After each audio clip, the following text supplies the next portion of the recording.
Welcome to Both And with Bessi Graham, your weekly inspiration to help you use your time, talent, and treasure to make a bigger difference in the lives of others.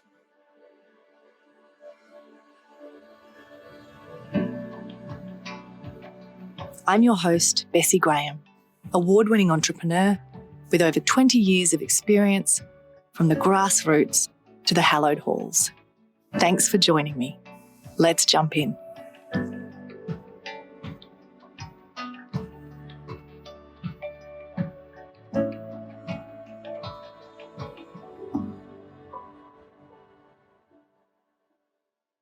In today's episode, we're going to follow on with the second part of our two-pronged exploration of time and place. In the previous episode, we looked at how we can respond to different situations as leaders, doing some of the internal work to see whether there are situations where we need to be more adaptable or more self-aware in how we choose to lead. Today, we're tapping into a strengths-based approach and building on the work we've done to have a fuller sense of ourselves and how we bring our best as leaders. For me, I remember the first time that I took the Clifton StrengthsFinder assessment back in 2008 and how incredibly helpful the language and framing of my strengths was for me. There were many aspects of the descriptions in my strengths that spoke to me, but one that really stood out was related to my achiever strength and the need to learn to live with the whisper of discontent. That hit me hard and really resonated because while I am someone who lives very consciously in a place of gratefulness and is a glass half full person, there is always a restlessness in me. And hearing it framed back to me as a whisper of discontent made me feel seen and understood in a very real way. And really, through my whole life, it's been an exploration of attempting to understand and get to know my strengths in a more real way. But since doing that StrengthsFinder assessment in 2008, I have really consciously attempted to cultivate the language and understanding of how to speak about and name and position what I bring into a room or a project or an organization. And it has been incredibly helpful for me. And so part of why I'm doing this episode today is that my hope is if you can better understand your strengths and what you bring, rather than falling into a trap of always focusing on where is there areas for improvement or what are your weaknesses that you need to address. My hope is by you understanding your strengths better and having the language around talking about that you actually can start to not just bring a richer, fuller sense of who you are, but also that it allows you to feel more confident, to be able to step into being vulnerable and honest about some of the things you do struggle with. But you can do that from a place not of weakness, but from a place that is confident and very aware of and owns your own brilliance and your zone of genius, but doesn't feel a need to pretend to be good at everything. And in my experience, there is a difference between people who are cocky and come across like they're really confident, but actually it's coming from a place of insecurity, and those who are very comfortable in their own skin and are therefore able to be vulnerable and real and honest in a different way. And I would encourage you that as an established leader who is wanting to contribute in the world, if you can come from a really grounded, centered place of knowing what you bring to the world, then you will be far more effective and you will draw the right people to you, because that level of authenticity is appealing. And there is truth and honesty that draws people to you when you have not only shown that you are competent and capable, but you also show that humanness of not having it all together, not having all the answers, and not needing to. So that's why we're looking at a strengths-based approach today. This is a topic I could talk about all day. I'm very passionate about it. But it's something that I think is worth you spending some time in. It was interesting, even my eldest son, when he did his StrengthsFinder report and was reading through the descriptions, he looked at me and he was just amazed and he said, "How did they know? It's like they're in my head." And that's what I sort of want for you, whether it is through a formal process of doing an assessment tool and getting those results, or whether it's through simply mapping and journaling and talking to friends and colleagues and getting a sense of those areas where you really shine, that you may actually be oblivious to because they might be so inherent, just so intuitive and come naturally for you that you may gloss over them and not even realize how incredibly impactful and powerful they are. But however you go about unearthing your own strengths, I want you to have that moment of, this describes me. This is what I bring, and it gives language to that. So some of you may be like me and be obsessed with and love assessment. So you might have a long list of assessment tools that you've done. I've done everything from Neo psych profiles to DISC to StrengthsFinder to the erotic blueprint. I love a good assessment tool and jump at the chance to do any of them. But if you're someone who doesn't like assessment tools, please don't switch off just yet. I promise that through this conversation today and through some of these questions, it will be relevant for you. And you can, as I just said, you can reflect yourself through journaling or mapping. You can talk to others and get their thoughts and input. And you can look back on your life and work to just spot those patterns and strengths. So you don't have to do an assessment tool if that's not your thing. In the last few episodes, some of what we've been doing together is really going on the exploratory journey that was digging in a little deeper into understanding you. Because in all the work that I do, my desire for you is that you don't just have a cookie cutter, off the shelf answer to what success looks like or what your legacy is going to be or what your goals and dreams are, but that you have done the work to know what it is you uniquely want, that you have done the work, that you have a vision that is uniquely yours, that you have a sense of the legacy you want to create that is not someone else's, but that is unique to you. And so as we've gone through this, what I've encouraged you to do is to begin to articulate that richer naming that better captures the fullness of you rather than the one-dimensional naming that you can often get stuck with that limits you in terms of your effectiveness and the expression of yourself. So I just want to remind you of that is the goal. It is finding what is uniquely yours, what you bring that others don't. And I want to just create that space for you and allow you to sit with and uncover those things. It is not selfish. It is not arrogant to understand and articulate what it is that you can bring to the world. In fact, to not do that is actually robbing the world, your colleagues, those you serve, of what it is you can bring. You want to make a difference. You want to contribute. So this is work, and it is a journey that is worth your time and effort. The other part of this conversation is to really encourage you to understand that this is not something you will do once.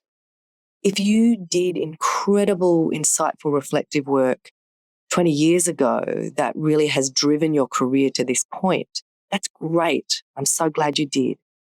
But I can guarantee that you are not the exact same person you were 20 years ago. You're not even the same person you were 2 years ago pre-COVID.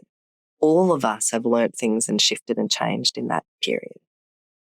So this exercise, this journey, if you like, these types of activities are things that I want you to actually learn and embody and bring into your practice as a leader, because they need to be done in an ongoing way. We are always evolving and changing. We are always learning and growing. And once we know more things, once we have experienced new things, we are able to look at the world in different ways. And that can fundamentally shift what it is we're even trying to achieve or our understanding of an outcome. So I really encourage you to see this as something that is worth the effort to learn and master over time, because it's something you're going to revisit time and again. So if you've got notes from previous reflections, then you might want to revisit them as a way of uncovering your strengths. But if not, then really think about the best way for you to do this type of exercise.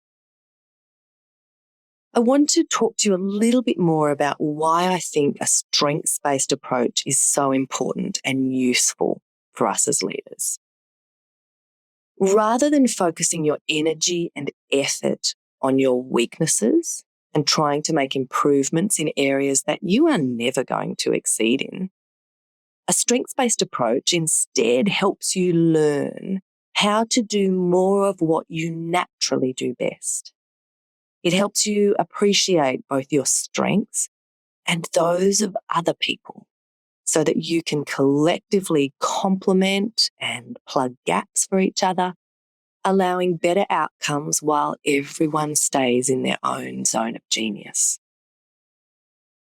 As with any type of assessment tool or approach, there are risks that people can use this as an excuse to not do tasks or jobs that they don't like doing. But for the sake of today's episode, I'm going to assume that as an established leader, you know that while we have natural preferences and strengths, part of maturity and responsibility means we do have to become competent in areas that aren't our natural preference.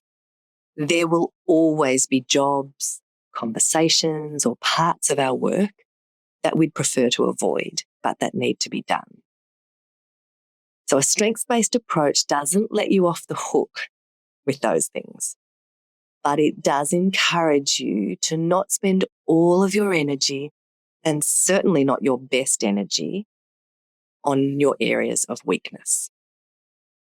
If you want to explore that kind of idea a little bit more from a different angle, I would highly recommend you read Who Not How by Dan Sullivan and Benjamin Hardy. So that could be a good book to add to your list if you haven't read it already. One of the other pieces I just want to unpack around a strengths-based approach, and particularly looking at the Clifton Strengths Finder, is that one of the frameworks that the team at Gallup have developed is to take all of the strengths and bring them into what they call the 4 domains. And I'll include a link in the show notes if you want to read more. But the 4 domains are an incredibly helpful tool that are useful both for us as individuals, but also when looking at a team or partners that you work with. So they break the strengths down into 4 categories: an executing domain, an influencing domain, relationship building domain, and strategic thinking domain. Now, my strengths sit heavily in the strategic thinking domain. And the team at Gallup who developed this approach frame that theme as that it is themes that answer the question, how do you absorb, think about, and analyze information and situations? These themes help you make better decisions and create better outcomes.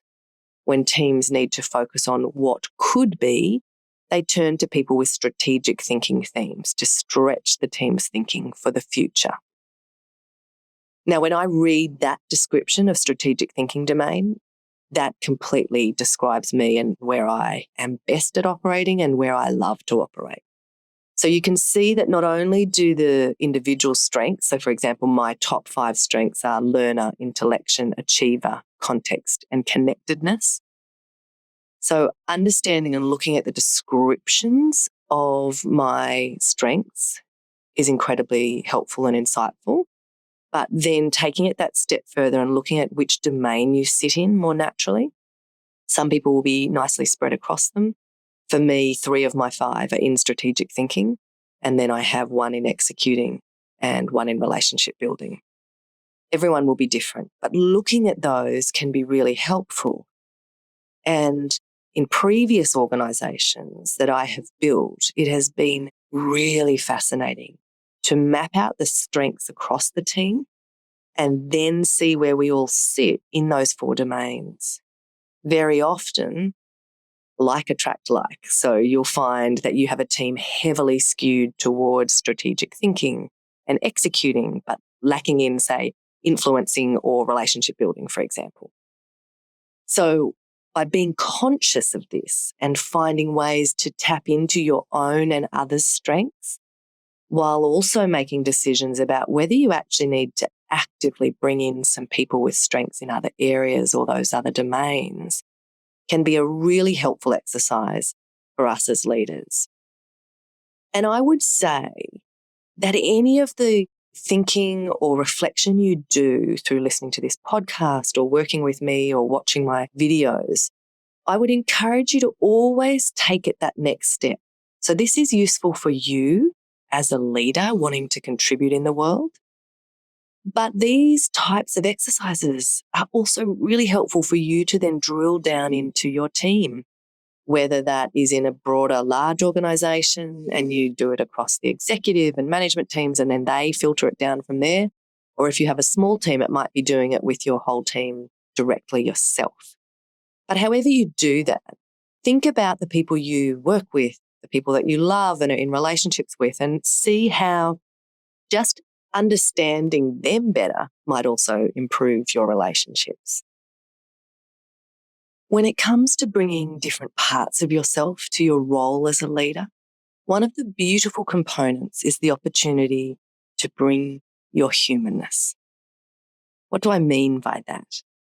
Well, just as we all know that part of what we have to build with customers in order for them to feel comfortable to make a purchasing decision with us is the aspect of know, like, and trust. Part of being a more authentic and effective leader is to demonstrate that you don't actually have all the answers and a superhuman ability to never make mistakes. Whether with your customers, team, board, or investors, you can use this to your advantage. Obviously, you don't want to start running around telling everyone that you're completely incompetent and have no idea what you're doing. Although there are times when being very open about not knowing the answer is actually the best thing you can do. There is a middle ground. Imagine me saying there's a middle ground. It almost sounds like we're talking about a both and approach to the world or something crazy like that. So, this middle ground.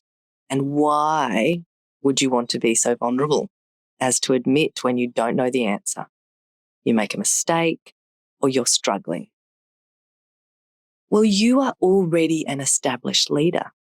You have track record and people know that you deliver. So maybe now you can stop trying to prove so much. Sit confidently in that knowledge and start to think about how you can up-level by showing up in a different way. A way that both allows you to be more authentically yourself and at the same time allows others to learn from your mistakes and insights and realize that they are not the only ones struggling with certain issues or challenges. Being authentic like this requires you to let go of any kind of scarcity mindset the worries that there's not enough to go around, and that if you don't grab every win for yourself, then someone else is going to get the better of you. Instead of that scarcity mindset, we need to create environments and cultures that expand and create mutual benefit rather than cultures where there is only one pie and someone having a slice means there's less for everyone else.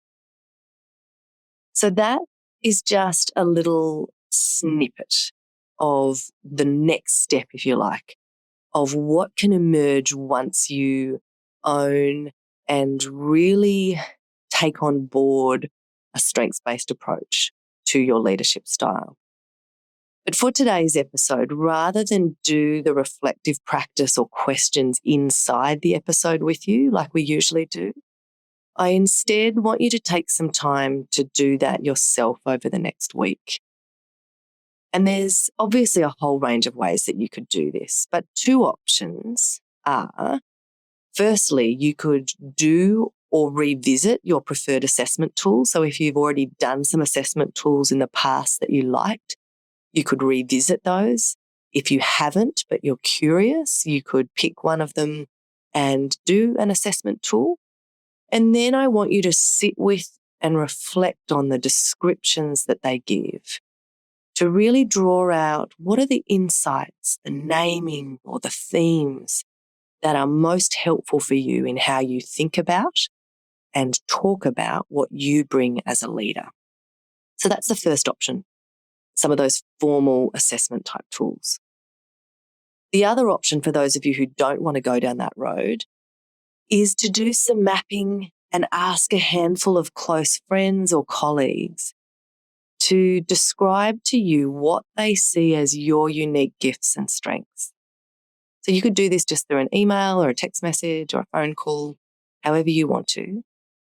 But ask them that question, and then, some follow-on questions could be to ask them, what do they appreciate most about you? What would they come to you for help or advice on? Their answers will give you some glimmer or insight into areas that you may have missed or taken for granted. Because like I said earlier in the episode, often our strength and what we bring, so that sort of zone of genius or our brilliance, sits in areas that we really hardly even see because we think, oh my goodness, that was really easy. That just came naturally. It was very intuitive. But what is intuitive to me will not necessarily be intuitive to you. So I might think something is incredibly easy that you actually would really value and don't have access to yourself.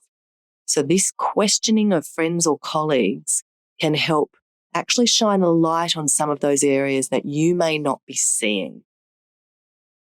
So that's where I'm going to leave it for today.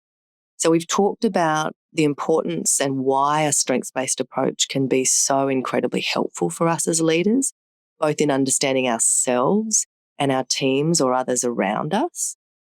And then we've talked about one of the really lovely flow-on effects, if you like, that can come from that around once we have that level of confidence and we're owning our own brilliance and naming our strengths and sitting in that quiet confidence, it allows us to bring more of that humanness to the way we lead. So seeing you go through that transition is what I'm after here. I want you to get to that place where you can be more vulnerable and authentic in sharing areas of struggle or what you had previously seen as failure and may not have shared openly. But bring those to your work, because I guarantee you that they will draw people to you in a new way, and they will definitely up-level you as a leader in terms of, as I said before, you are already an established leader, you have track record, people know that you deliver. So this next step of opening up that more human, vulnerable side actually is the way to now take your leadership to the next level.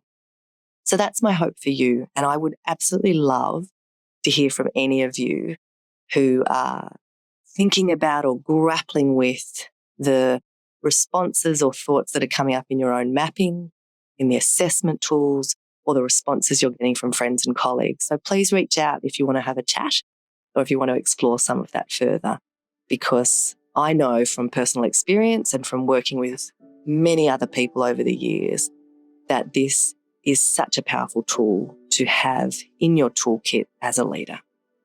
So again, thank you for being on this journey with me as we together explore and learn to live and lead more meaningful lives.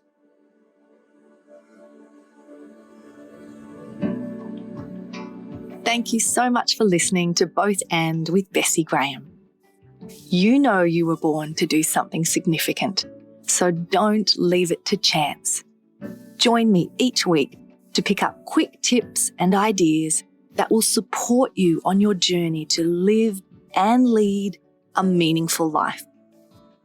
If you enjoyed this episode, please subscribe to the show so that you never miss an episode, and leave us a review so that other people can find us and feel a little less lonely and a little more supported on their journey of leadership.